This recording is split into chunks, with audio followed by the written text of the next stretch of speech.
Hi everyone, welcome to EU Their Interviews. Today we're here with Laura Chaqués and we'll ask her some questions about the feminist foreign policy, which is a topic she wants to spread awareness about as much as possible. Challenges and criticism faced by countries adopting the foreign female or feminist policy.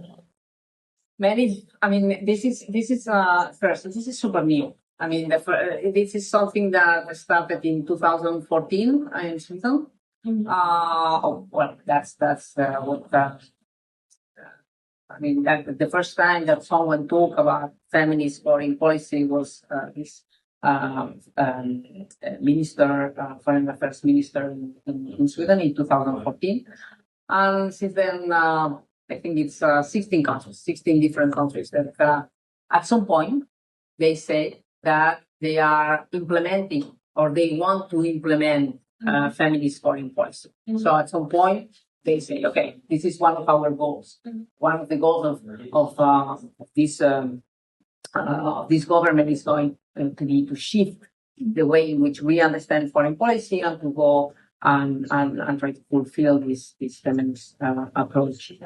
So it's something super new.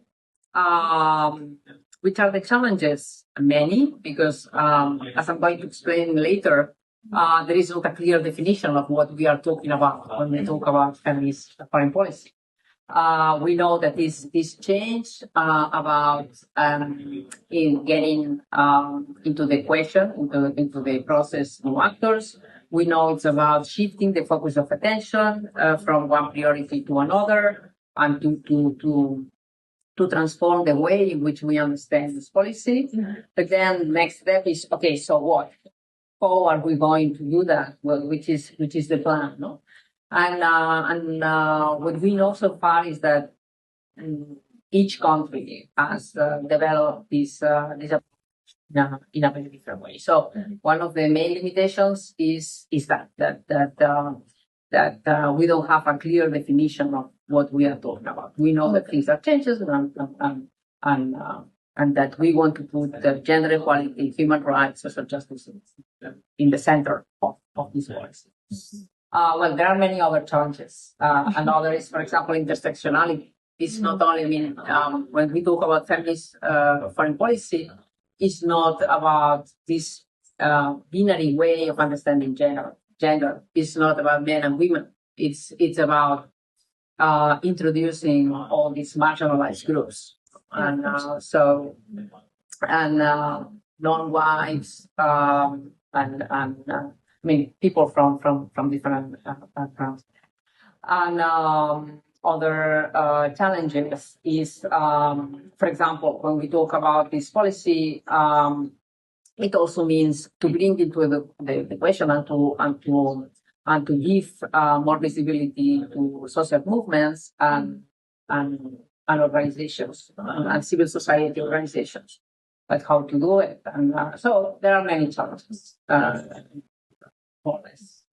Some of them, yes. Yeah, they are. Also, how do you see the foreign feminist policy in the next decade in terms of global influence? I think